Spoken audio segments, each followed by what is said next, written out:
Well, Max Lucado is one of my favorite authors anyway, and I was given the opportunity to put what I'm going to present live, as I said, on tape, and due to technical difficulties, that didn't quite work out as well as what we expected. Regardless, during the children's service, there was a common theme of promise and faith and trust, and those words seem to go together well in the same sentence or paragraph, because one doesn't necessarily not complement the other, but each can stand on its own.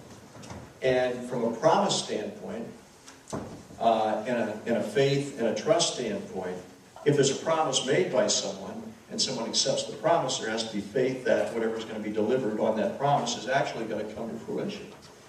And there's associated with that a certain element of trust as well. And it brings to mind a situation by way of story, I guess, with my daughter Elena about 5 or 6 years ago, when we were in Virginia Beach and we had the opportunity to do a parasailing type of adventure. And being the somewhat adventurous person that I am in that way, we had an opportunity of either taking this lifeline, if you will, from the 28-foot boat that was at least ocean faring, I guess, enough to withstand the waves that get close to shore and how they can get, rather difficult to navigate at times. But it caused me to accept that not the 500-foot lifeline, not the 1,000, but the 15, the big one. All right, so Elena and I are in tandem in a parasailing fashion, 1,500 feet from the boat. And as we were released from the boat gradually, if any of you have been parasailing, you know this exhilarating experience. It is quite exhilarating, I have to say. And as we're released from the boat at a pace that's pretty steady, we're up there for, it seemed like a long time. It was probably more like 20 or 25 minutes, but it seemed a lot longer than that. By the time we got to that extended 1,500 feet, my focus should have been really on the beauty of where we were at, floating around and drifting around with this parasail over the ocean and on a really nice day, obviously. However, my focus began to become fixated, not just focused, but fixated on a knot that was about 10 feet from where I was at, dangling in midair, with my daughter over here, who was, connected to this boat down there with the 1,500 feet of 5/8" rope in the same fashion that I was, only to begin thinking about the only connection between us and that is the knot that was created by some guy, someplace, at some point in time. God only knew when, and when it was checked last. So, as we floated, I didn't enjoy the scenery too well. And the section of Max Lucado that I was given to contemplate and reflect on, I'd like to read just a few lines out of, and then I'll finish that story.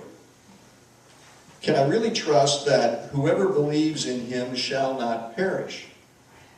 Jesus' invitation seems too simple. We gravitate to other verbs, such as work, which has a better ring to it. Whoever works for him will be saved. Satisfy fits nicely also.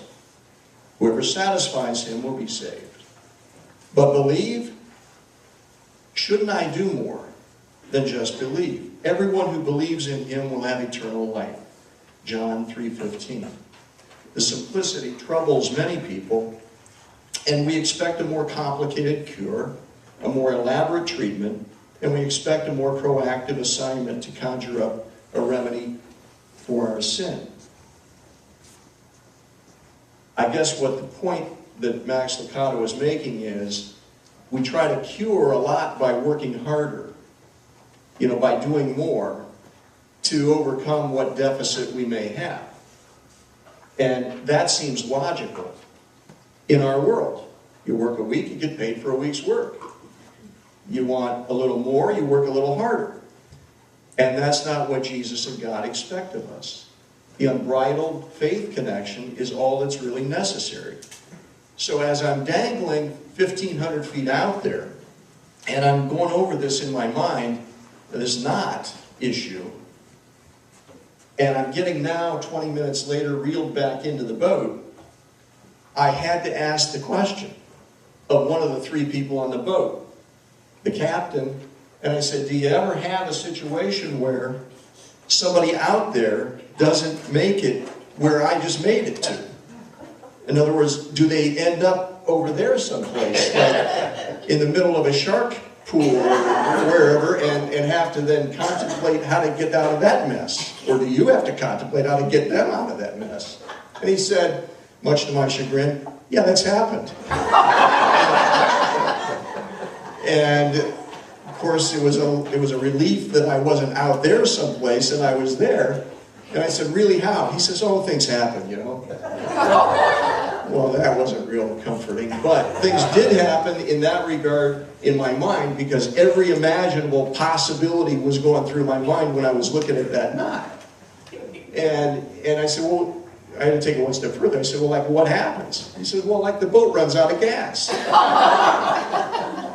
And then you float down into there. I said, well, that's possible. What about the knot? You know, that's all I was really worried about. What about the knot? Has the knot ever come undone? He says, no, not while I've been working here. Well, the next question was, how long have you been working here? So anyway, the point being is, the knot is a work of man, and God is no knot. All you have to do is believe in God, and you're going to be okay.